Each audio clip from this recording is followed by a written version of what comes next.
So how would you describe the state? You said you didn't know what public relations was at the time. How would you describe the state of the field, public relations, when you got it? Yeah. Well, it was interesting. If you those of you who've read the early part of textbooks about public relations know that it had its practice, early in the 20th century.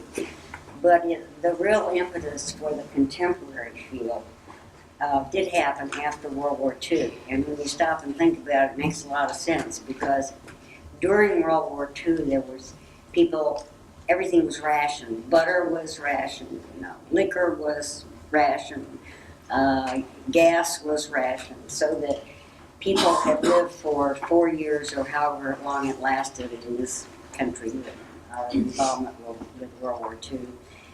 People had lived with all these pent-up needs in the consumer field, so that when the war ended and all those rations, the rules and requirements for it relaxed, people wanted to buy cars, they wanted to spend some money that they hadn't been able to spend before on consumer goods. So there was this wonderful upsurge in the consumer market. And all the people who produced those kinds of products and services needed people who could do publicity for the products. Okay? So you found that the beginning of the field was a primary emphasis on publicity and marketing.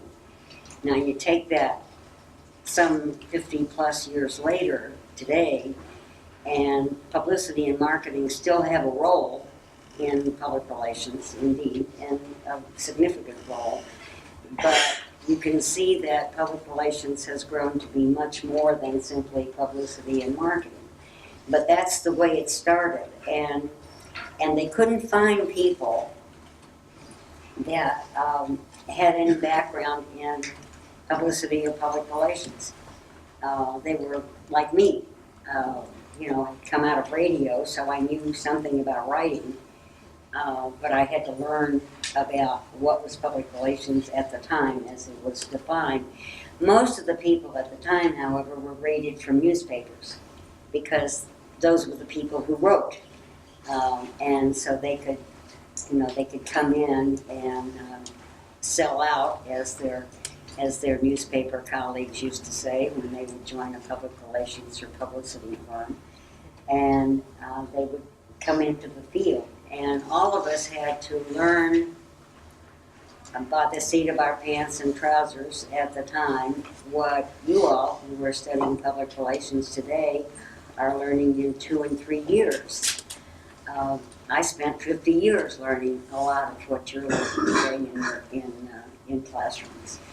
And that's what's wonderful about schools such as the University of Alabama and this college, where you're getting that kind of fundamental education in public relations. So you don't have to spend 50 years learning the craft. Although, I must say, one of the characteristics of good public relations people is that they are eternal students.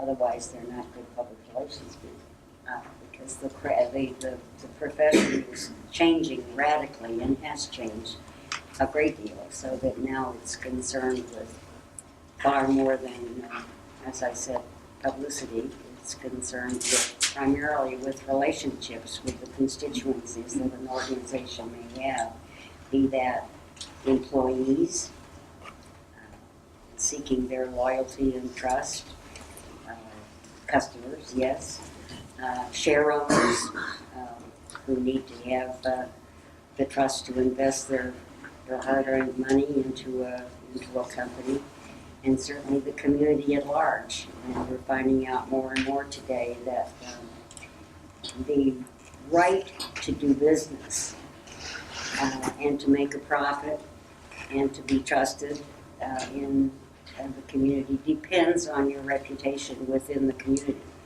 Not only the neighbors within your circle of operation, but beyond that to people who have causes, and there are many causes out there today.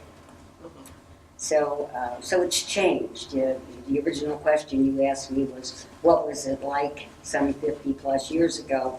It was primarily publicity, market publicity, and then it grew into financial public relations and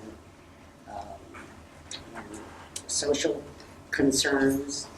And today you see an impact of globalization, so that you must be a citizen of the world and concerned about your relationships in other countries if you plan to sell a product or service in other countries, and has all kinds of facets. A great deal of emphasis on research that we had never thought of 55 years ago. We just went out and did it. We didn't think about it very much or research it. Today, research is essential, and so is measurement of your contribution to the organization to which you work. If you can't make a contribution to its bottom line, or to its objectives, then you won't be long for that client. We hear a lot about encroachment